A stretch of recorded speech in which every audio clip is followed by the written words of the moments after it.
రాఘవని వచ్చారు ఈశ్వరమ్మ గారి మేడం, ఈశ్వరమ్మ గారిది రాఘవ అనే క్లోడ్ చేస్తున్నాడు. అతని దగ్గర పట్టుకోండి ఎవరో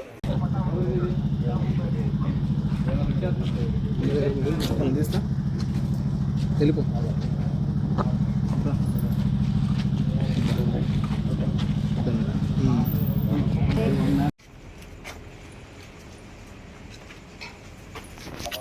కావాలి.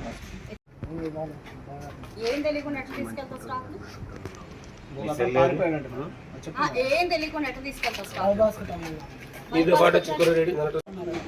ఇవాళే వచ్చారు కానీ అన్నీ తెలుసు కాబట్టి మొత్తం డీటెయిల్స్ సరే.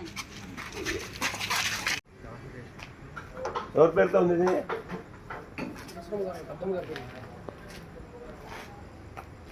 అయిపోయింది.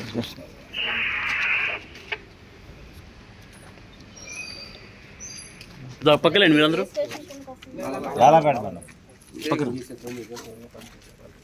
నుంచో.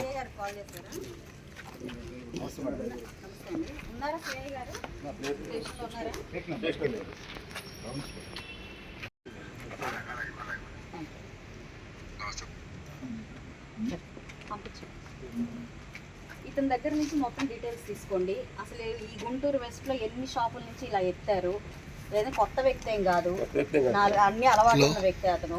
కంపల్సరీగా మొత్తం డీటెయిల్స్ అన్ని తీసుకోవాలి.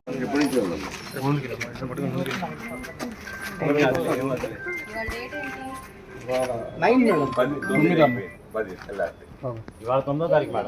ఎవరు లేపమన్నారు? ఎక్కడ తీసుకెళ్తున్నారు? ఎక్కడికైనా సరిగ్గా చెప్పు, లేదంటే ఎవరు తెమ్మంది? ఎంతమంది వచ్చారు మీరు? ఎవరు దింపుతారని? ఇక్కడ ఎత్తిన వాళ్ళు పారిపోయారు. షాప్ ఇప్పుడు దాకా ఇక్కడే ఉన్నారు. ఆ అబ్బాయి దగ్గర ఉండి ఎత్తిలేదా? ఆ అబ్బాయి దగ్గర ఉన్నారు. దగ్గర ఉండి ఎత్తిలేదా? ఉన్నాడు కదా, అతని నెంబర్ ఉంటుంది కదా. అతని నెంబర్ నాకు లేదు.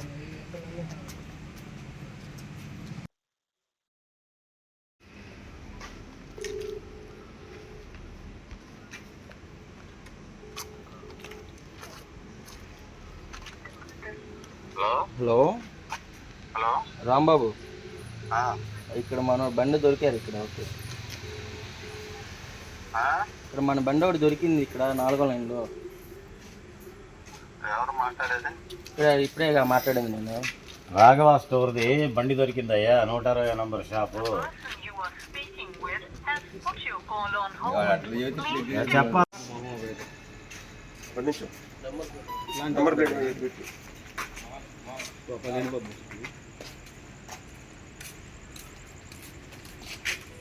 ఈరోజు మన మధ్యన డివిజన్లో 4వ లైను మాసం చెట్టు దగ్గర ఒక రేషన్ డిపో అక్రమ రవాణా బండి లోడ్ అవుతుంది.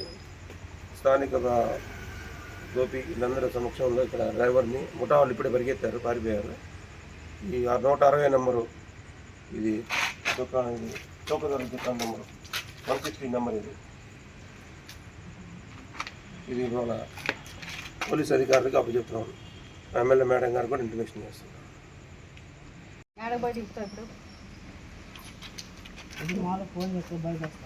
సరే బైపాస్ వెళ్దాం, పైన పిలిపించి.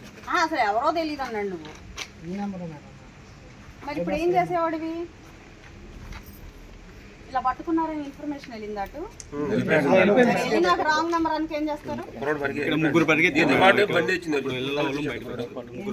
కాదు బండి లోపలికి వచ్చినప్పుడు బండి కాదు, ఆ నెంబర్ ఏంటో తీసుకున్నాం. స్టేషన్ లో రాంబాబు బండారు రాంబాబు. అదే ఆ నెంబర్ అతను స్టేషన్ లో ఉండాలి రేపు మార్నింగ్. బైపాస్ లో ఎక్కడ ఎవరు చెప్తారు? రాంబాబు ఫోన్ చేసి స్పీకర్ పెట్టి నిన్నగాక మొన్నే కదా అంతలా అందరిని కూర్చోబెట్టి వార్నింగ్ ఇచ్చింది. ఈసారి నువ్వు ఫోన్ చేయి. మరి ఇంత అడ్డగోలుగా ఎట్లా ఉన్నారు మీరు? ఈవిడ ఎక్కడ ఉంటుంది? ఆవిడ పేరు మీద